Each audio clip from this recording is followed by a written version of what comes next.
Au coup d'envoi du match, le Congo, qui comptait 8 points contre 6 pour la Guinée-Bissau, n'avait pourtant besoin que d'un match nul pour valider sa qualification à la phase finale de la CAN 2022.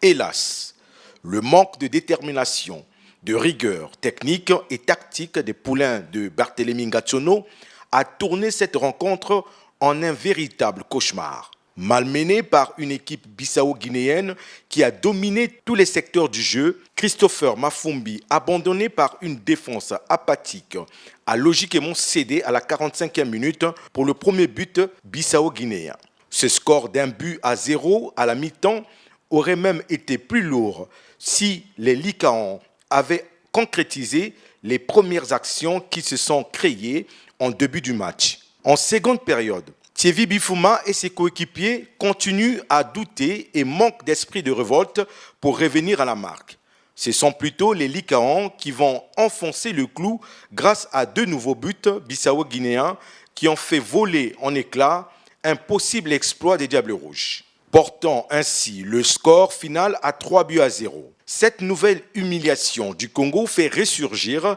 les mêmes défaillances déjà connues, à savoir l'impréparation et l'improvisation de l'équipe nationale,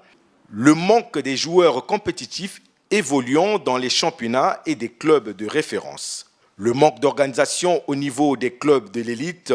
qui ne garantit pas un championnat compétitif, l'absence de politique sportive axée sur la formation à la base et la professionnalisation de ce secteur considéré comme un domaine moins prioritaire,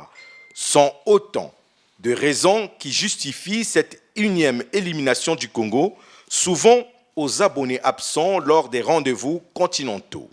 Il faut donc une véritable autopsie pour cibler les causes de cet échec afin de revoir les stratégies pour impulser une nouvelle dynamique avant les prochaines échéances dans les éliminatoires de la Coupe du Monde qui vont s'enchaîner rapidement.